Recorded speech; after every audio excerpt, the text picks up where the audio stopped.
Hello, everyone. Thank you so much for joining us today. We're just going to go ahead and wait a couple of moments to allow anyone to filter in who's waiting there in the or trying to get to their computer. I know it's a busy time for everyone, so I understand people being a couple minutes late. But I'm pretty excited for the chat. Like I always like to say, please enjoy our starting slide. Great picture and great way to get pumped for the chat. Are you pumped, Kaitlyn? I am pumped. Good.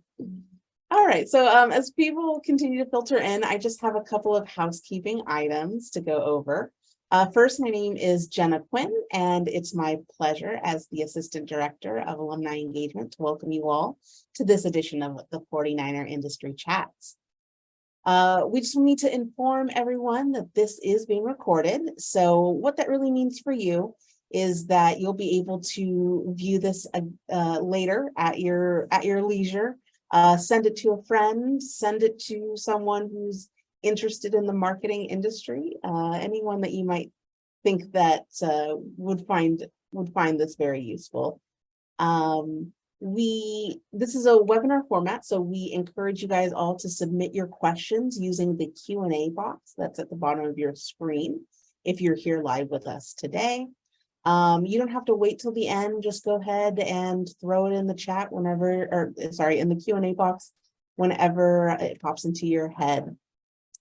And so with that, I'm happy to welcome our guest speaker today, Kaitlyn Pittman. Hi, Kaitlyn. Hi, Jenna. Hi. Let me just read your bio really quick so everyone knows a little bit more about you. Kaitlyn graduated with her degree in healthcare administration at CSULB, and after college, she worked in the healthcare industry for nearly 3 years. Outside her job, she pursued creative projects and developed a passion for digital marketing. And in the midst of the pandemic, she decided to make a career change and entered into the marketing industry. Today, she works as an influencer marketing manager in the food e-commerce industry. Thanks for being with us, Kaitlyn. Yeah, it's great to be able to share my experience as I loved Cal State Long Beach. Oh, awesome. I love to hear that. Well, then let's just dive right in. Tell me a little bit about your background and your experiences before coming to CSULB. Like what led you to the beach? Yeah, so I could start with when I was graduating high school. I really didn't know what I wanted to do with my career, as most 18-year-olds. Yeah. I didn't know what I wanted to major in. So my dad had suggested I, major in business because it was very broad. I applied to a bunch of different schools and was accepted to Cal State Long Beach. And there are multiple factors that led me to choose Cal State Long Beach because it was a top school in the CSU system. It was a great school that I knew. And it was close enough to live at home and save money. So that was a huge factor. And I'm so glad I did. So I felt like Cal State Long Beach was like the best bang for your money. I initially majored in business. And then later on, I switched to healthcare administration. Okay, that's interesting. I think that a lot of students, right, they come in, maybe they had a suggestion from their parents, or maybe they just had like a vague inkling of like, oh, this sounds like something I should do, but then switch their majors. And that happens for any number of reasons. Right. What made you want to switch your major?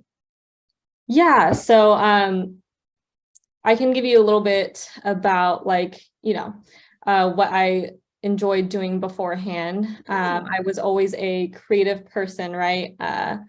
And I did a lot of business aspects in high school, right? Like I had a photography business. I had, as part of the Nordstrom fashion board when I was in school.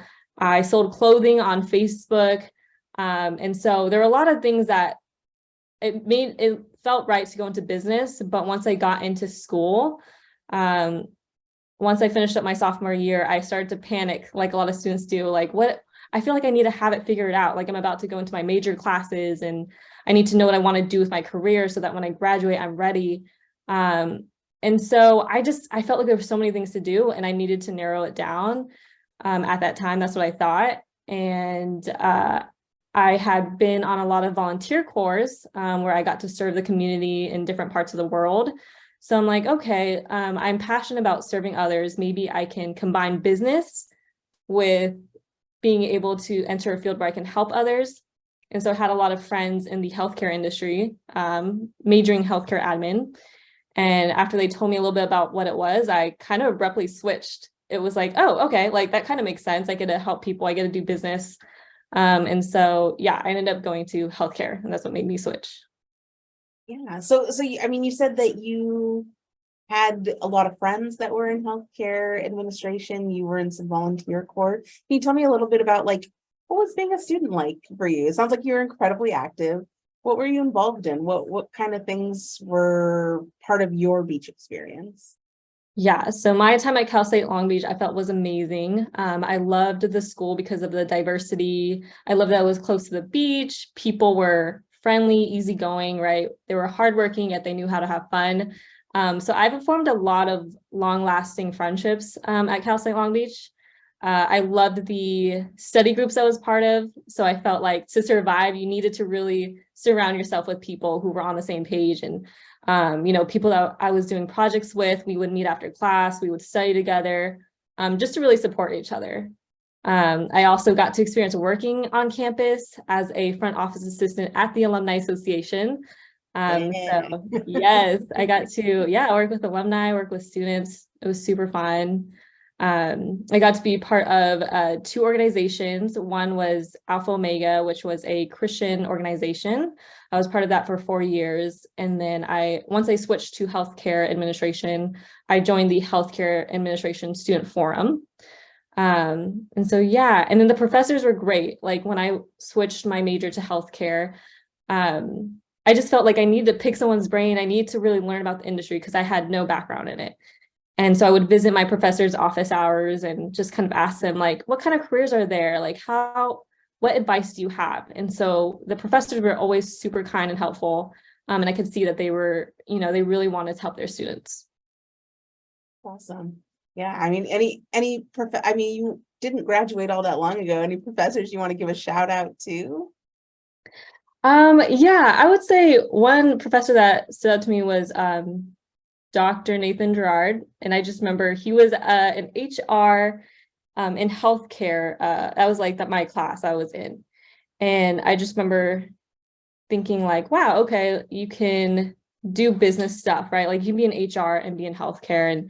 And he was super helpful, super friendly. And so, yeah, I just want to give him a shout out. Yeah. And for anyone in healthcare administration that's watching this, I mean, give him a shout, right? Sounds like he was incredibly helpful and yeah, awesome. Yeah. Well, so, I mean, incredibly active, right? All these organizations, student worker with the alumni, woo, love it. Yes. But eventually, right, like everyone's time at the beach as a student comes to an end, right? Mm-hmm. So what did that look like for you when you were looking at like, okay, graduating, getting that job, and then getting into the healthcare field? What did that look like for you? Yeah. So what helped me to get a job was my senior year of college. I had to do an internship class and I interned at the VA Long Beach healthcare system. So that plus working at school as a front office assistant gave me some type of work experience, right? Even if it was unpaid as an intern, it was able to help me boost my resume. And I was able to get a letter of recommendation from my intern manager. And so I had applied everywhere and I got denied to a lot of places. So that's kind of the typical job application process after school is you apply to hundreds and you might hear from a few. I ended up hearing back a few weeks after college from one company that happened to be the same company my friend was working at. So I kind of had a connection, but I kind of applied on my own. So I don't really know if she was my reference, but they offered me an interview, and then I ended up getting the job. So I went from graduating and then 3 weeks later working full time. So I never really took a break. And I don't regret it because it just, it got me ahead, right? Like it gave me a lot of work experience in my first year of graduating. And so after that, so I worked as a client coordinator at a healthcare organization. I later on got promoted to executive assistant to the president. So I had a lot of admin experience, a lot of event planning under my belt. And I still felt the need, though, to have creative outlets outside, right? That's just who I was. I was running social media for my church. I was running social media for my sister's small business. And I found myself more excited to, do these projects after work. Like I felt like, wow, I'm more passionate about what I'm going to do outside after I'm done. And so in the middle of the pandemic, is the end of 2020, I decided, okay, I've done my time here in healthcare. I think I want to give it a shot to see if I'm actually good at marketing. And I applied to jobs. Oh, and in the midst of that, I knew I had nothing on my resume to say that I was doing something, not nothing, but like I didn't have work experience as in marketing. And so I reached out to a lot of different people who worked in the marketing field. I asked them if they knew people. I ended up speaking to a bunch of marketing managers, trying to like get to know what they're doing for their career and any advice that they had. And one of my friends had a social media app that he started, and he was like, hey, I'm actually looking for a marketing intern. Do you want to help me out here? It's unpaid, but you can get that experience. I'm like, yeah, I'll do it. Like I have a job and I'll do this on the side. I just need something on my resume. And so yeah, I would do that. I would take free courses online. So I did all this so that I can build up my resume. And yeah. Amazing. Like, and you were doing that while you were still doing your healthcare admin job, right? Yes. So I felt like extremely busy towards the I end of would 2020. Yeah, it was like I'm working, and then outside of it, I'm job applying and I'm building my resume and I'm running, social media. I'm interning. So it was a lot. say. But Well, so ultimately, no, yeah, sorry, go ultimately ahead. I found my new job that I applied for, and I started out as a marketing assistant. Oh, okay. Well, I actually wanted to like take a break because well, it kind of is tying into exactly what you're saying, but we have a question from the audience, which is how did you decide to take the jump and change industries, right? So like how did you go from this is just something that I like to do on the side to making the decision that this is the jump I want to make? I mean, was it something that you decided very quickly? Was it something that you had to mull over with a lot of people? Like, how was that decision-making process for you? Yeah, it's a good question. I I think I didn't know I would stay at my job for nearly 3 years. I guess I'm just a really faithful worker, and if I'm good at it, I'll stay there. But I just knew something about it. Like I'm not passionate about it. And so when people would ask me, so what's your next step? What are you going to do in your career in healthcare? I'm like, I don't know. Like, I don't even know if I for sure want to stay in this path. It just, like I felt like there was something out there better for me. Um, and I think in 2020, I think maybe a lot of other people too just felt like the burnout of working, right? Like, and I felt like, okay, it's time for me to see if I want to continue doing this, or actually just make a leap. And I think it really just had to do with like making decisions like, okay, there's no better time than now. Okay, well, it wasn't a great time during the pandemic, but I felt like I have extra time at home. Why not like apply, and why not like build up my resume? And so yeah, I just gave it a shot. I didn't know if I would get a job right away. At least I had a job to work at. But once I was given that opportunity, I'm like, okay, it's time. Yeah. Well, and I want to ask you also, you said that, you definitely, you did not make this like a blind jump. You definitely were, you got an unpaid internship on the side. You were taking classes.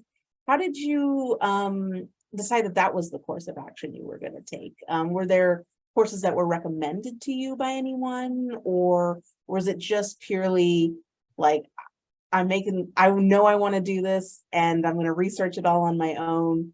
Like, was there anyone that helped you kind of in that transitionary time? Yeah, I reached out to someone who was experienced in marketing at my church, and he sent me some courses he took that helped him. And it did cost like a small fee. I think it was like on sale. So I'm like, okay, I'll just pay for this. And at the end of it, you would get a certificate for digital marketing.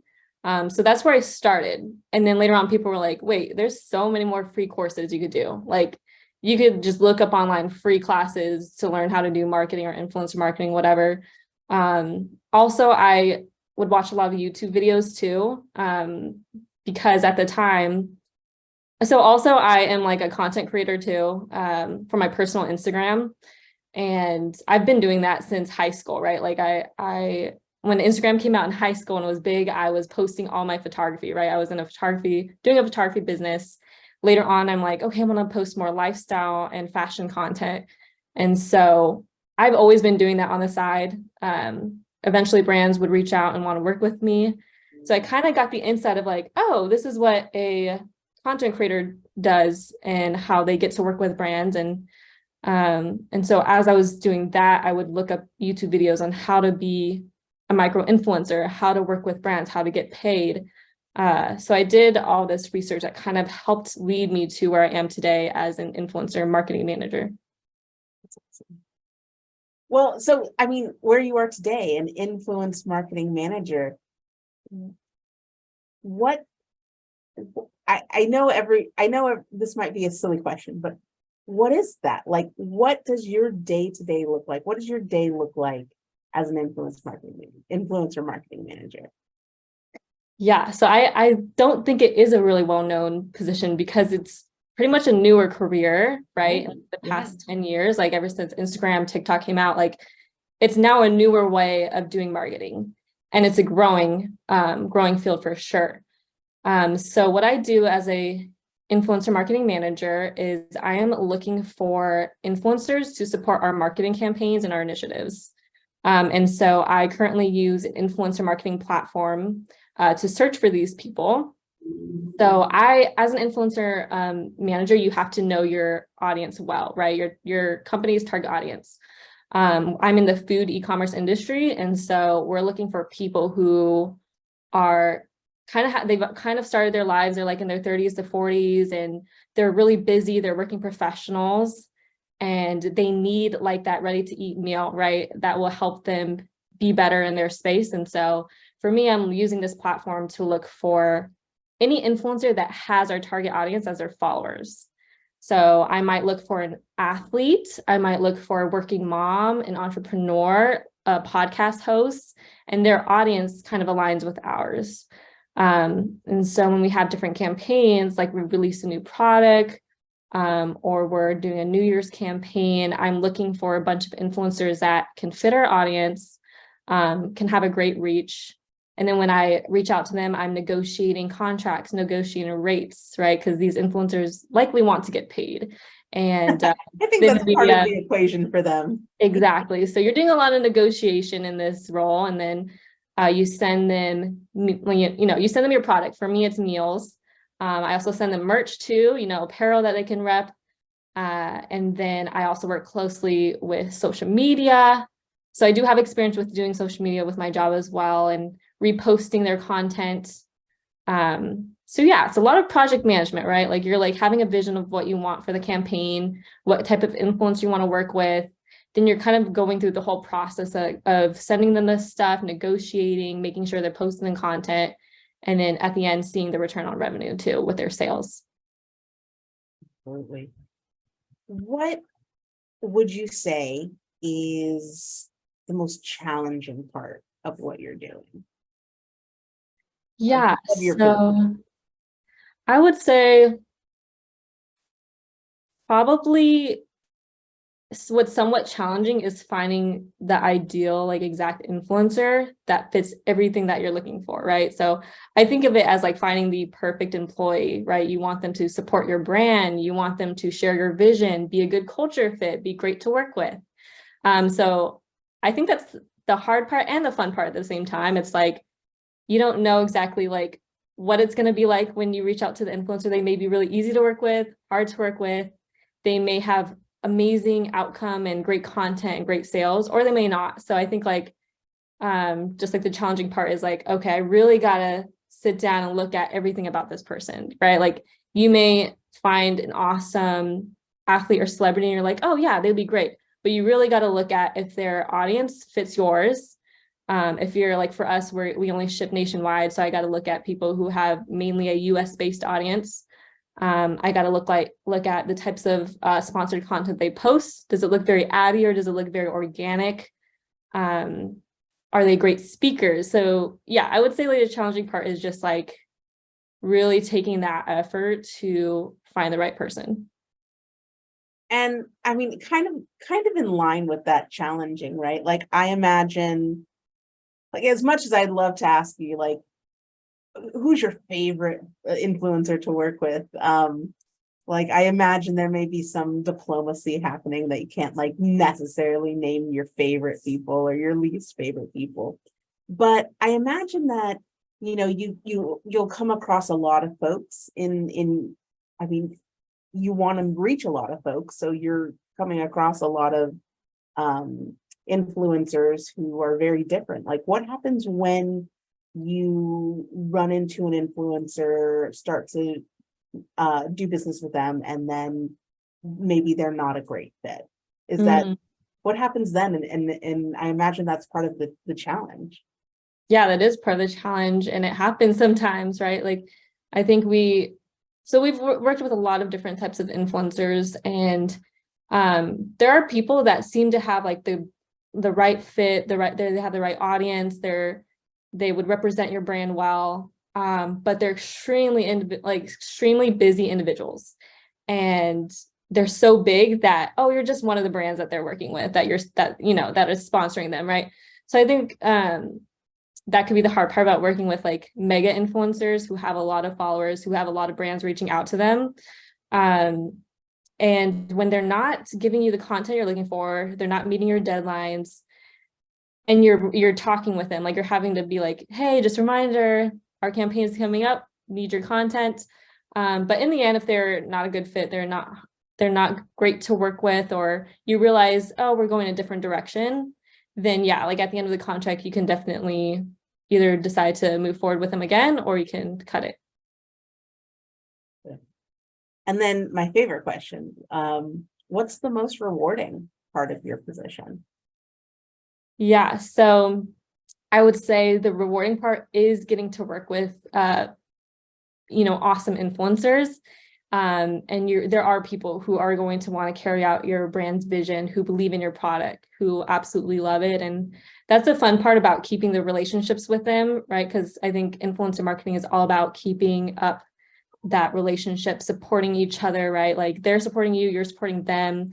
So on our social media, we are liking their posts, we're commenting on it. We are, some of our influencers get married or they have a baby, and so we'll send them a little gift, we'll send them a card, just like to really be in their lives, because I think that's important to an influencer, is knowing a brand, that other than them wanting content out of you, they want to support you too, and they appreciate you. And so I think the fun part is getting to build those relationships, and then I think the other part is being able to see the product come to life, right? Like, so we have our meals, and then talk a little bit more about your product, right? Like talk about your company.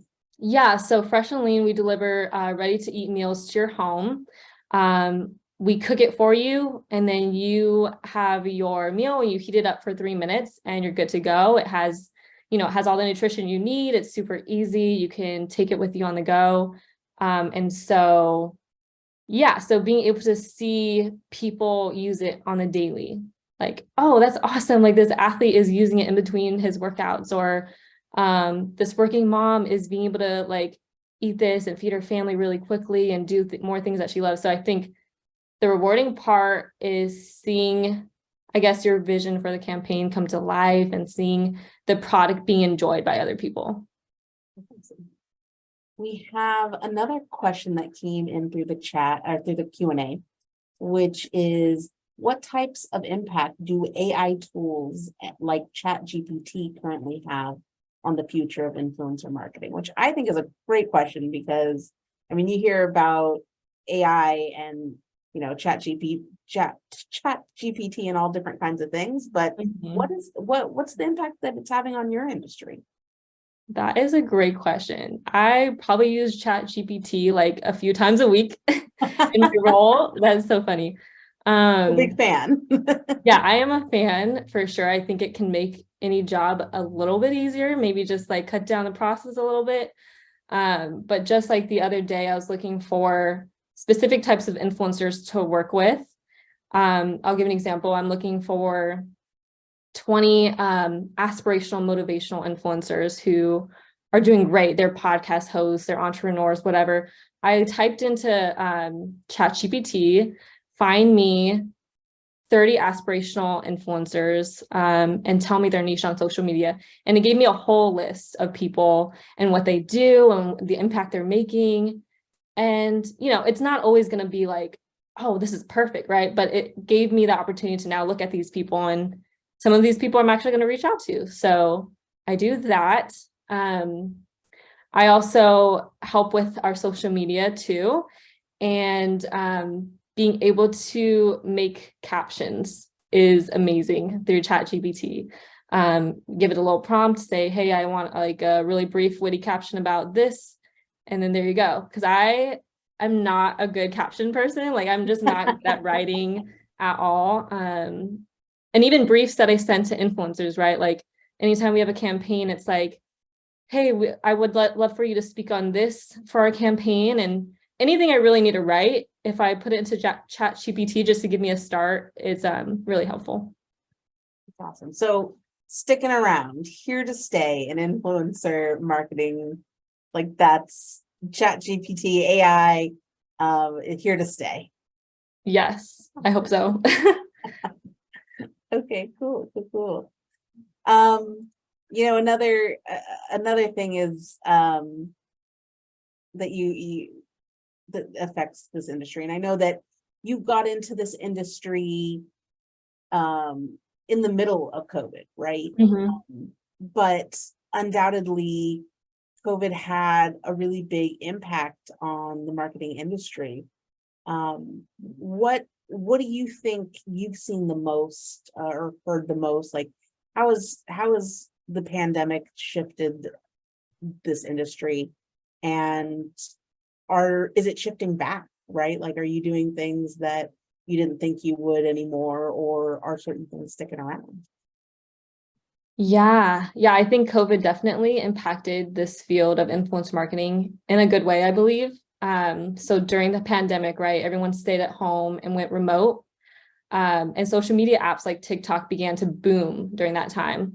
And so I read an article that global online content consumption doubled in 2020. So many brands turned to social media influencers and digital content creators for marketing during the pandemic.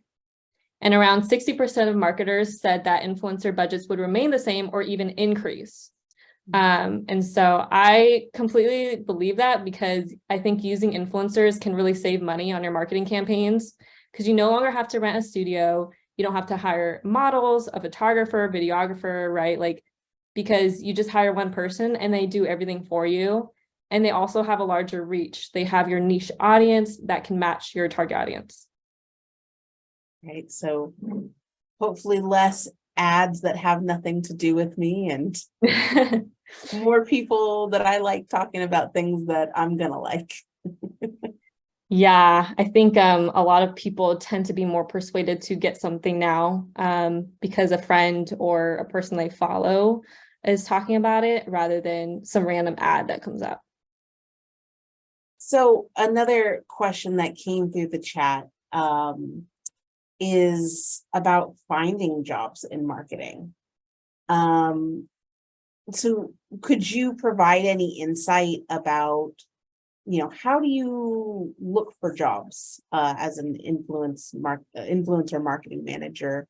Um, are any internships that you know about, or could point people in the direction of where they should be looking or how they should be looking for internships? Hmm. Yeah, that's a good question. So I mean, well, okay, so like looking for jobs, I use, online job searching platforms. The way that I found my job was through LinkedIn. So I would say I recommend that. I mean, you already have your resume on there. There's the option to do, I think like quick apply. So I think like, it was really hard for me to like really job search when I was working at a different job. So I would do quick apply every day and it would like send my resume immediately. And so I would start there. I know that there's other platforms like Indeed and can't remember all the other ones, but I would say just look at the biggest main ones. And also Google Jobs. I think if you type in like jobs in marketing, Google will shoot out a bunch. So start there, just have a resume ready. Always have it ready, whether you're in the field you want to work at or not. And then be ready to send it out. And internships, I don't know, I don't really see too many out online. So you could start off too with maybe reaching out to companies and saying, hey, is there any intern opportunities? Would love to gain experience, right? Because I think, that happened with my company where someone did reach out and was actually offered an intern position because every company needs help, but maybe they don't have the budget to afford a full-time person. So yeah, I would just say like reach out to different people, ask around, and utilize LinkedIn. And you yourself, when you had your internship, that was with, you said a friend of yours had a business Right. himself. Yeah. So I reached out to someone I knew that owned like several businesses, and I felt like he had like a lot of really great connections. And he had just developed a dating app, and he was like, hey, I'm just starting this off. It's a startup. I need someone to manage my social media. I need someone to help with marketing, help with emails. And he's like, would you like to, because I'm looking for a marketing intern, unpaid, would you like to do that? So there is definitely unpaid opportunities and paid opportunities, but I took the unpaid because I needed the experience. I mean, I bless this audience. They are just coming in with these questions. So That's great. another one's come in. How did you feel taking the leap of faith into a different career path? Has it given you more confidence has it given you more confidence to do more things you didn't think you could before? And if so, uh, what is that for you? That is a wonderful question. And I have I so many questions, so well I love that. structured, thought about it so well. Yeah, I love that. I definitely think it was so worth the leap of faith. I I definitely get scared when there's change, and I can get very comfortable with where I'm at. And so that to me, like it was out of my comfort zone for sure to change my career path. Like my parents were like, "Are you sure? Like you want to change your career path?" Like people that love me were like, "Oh, you just got your degree in this, you're already doing great in your career." Like, but to me, I just like knew I got to do what's best for me.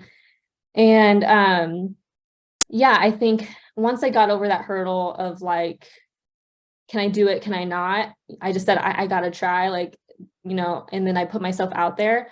Um, and I definitely took risks, right? So me having like a full-time job and then getting offered a marketing assistant position, to me, I was like, I wish like it was a higher position, but I have no experience, right? Like marketing assistant, I think you could probably get without, without 3 years of experience like I had.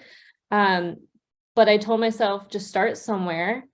I don't even know if like the food industry or marketing is somewhere I want to stay, but I think this is a great opportunity to expose me to the marketing world.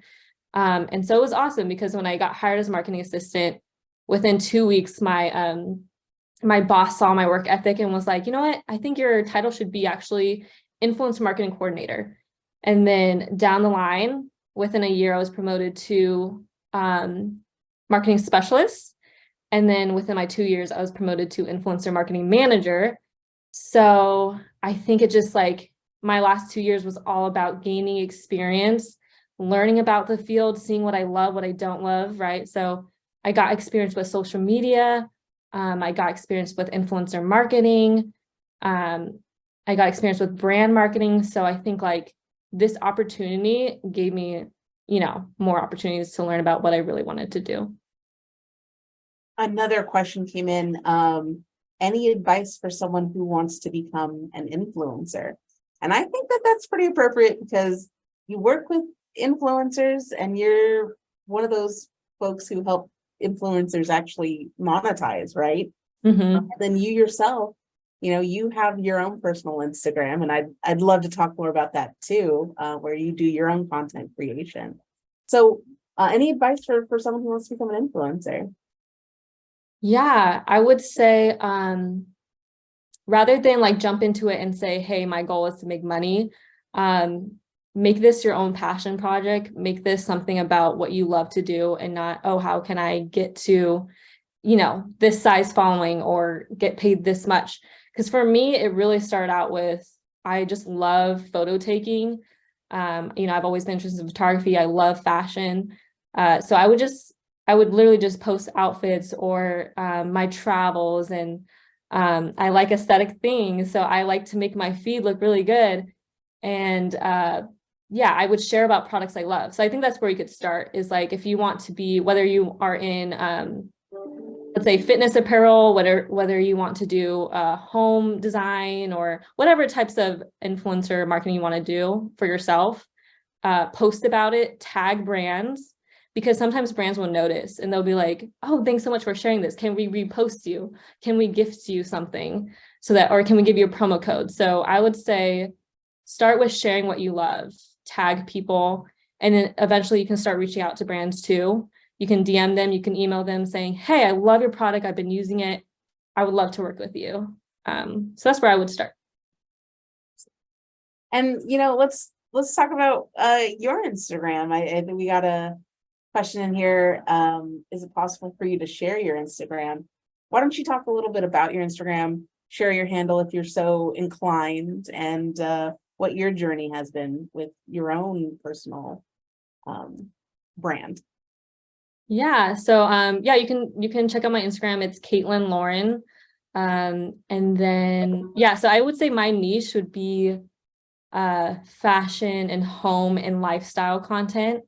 I think lifestyle is a growing niche where it's like brands want to just work with people who are living their life and can organically incorporate, this product. And so yeah, it's funny because I've always been inclined to post on social media. Like it was something I was always attracted to. And when Instagram first came out, when I was 16, I posted all my photography. It grew very quickly. It grew almost to like 10,000 followers.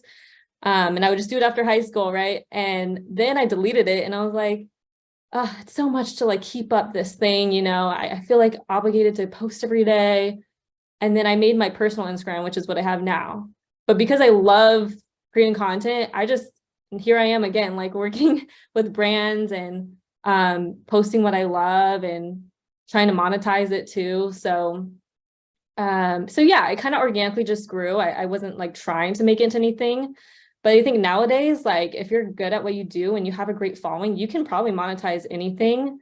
And so yeah, I think eventually I got to the point where I'm like, wait, I can get paid for this. And I looked up like industry rates, I looked up YouTube videos, like what are people getting paid? So if you want to go down that path, you can create like a media rate kit on the services you provide, how much you charge per post, and yeah, kind of like create like a portfolio that way. Now, a quick question before we start the wrap up questions. Mentorship.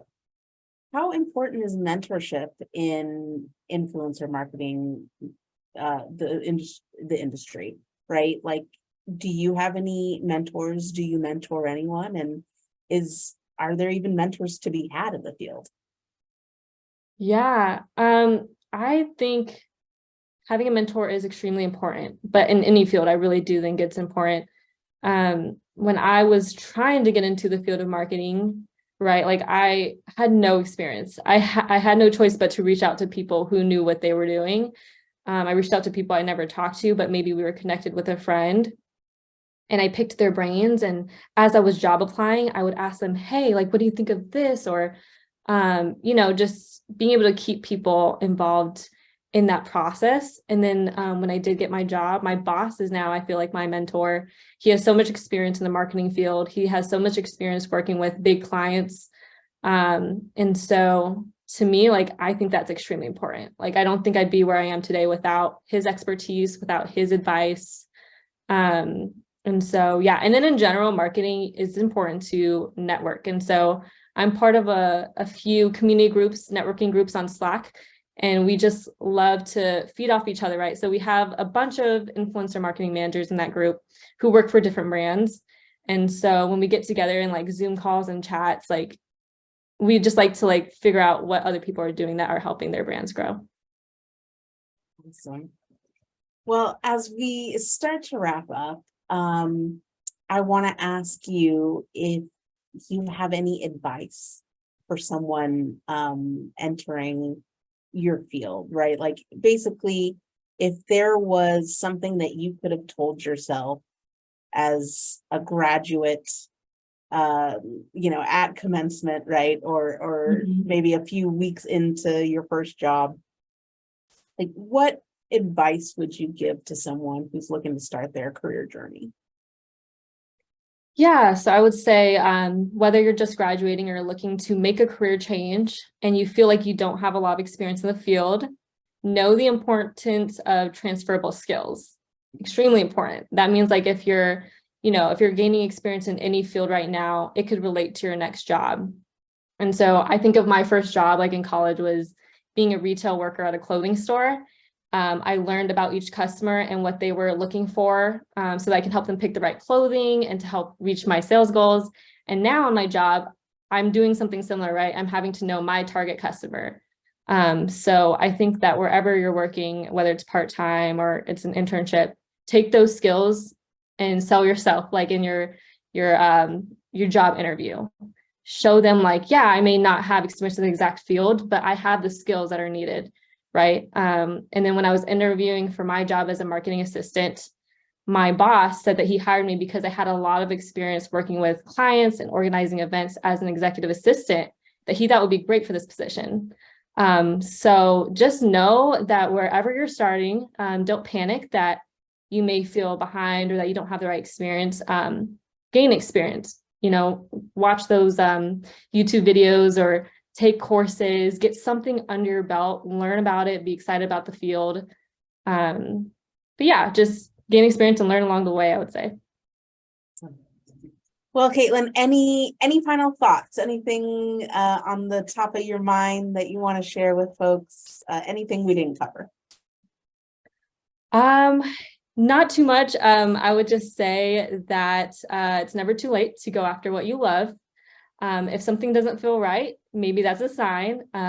If you feel like you've been really curious about something and you feel like it's the right time to try it out, do it.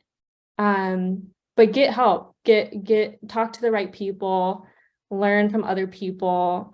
Just be an open book, just be learning about everything.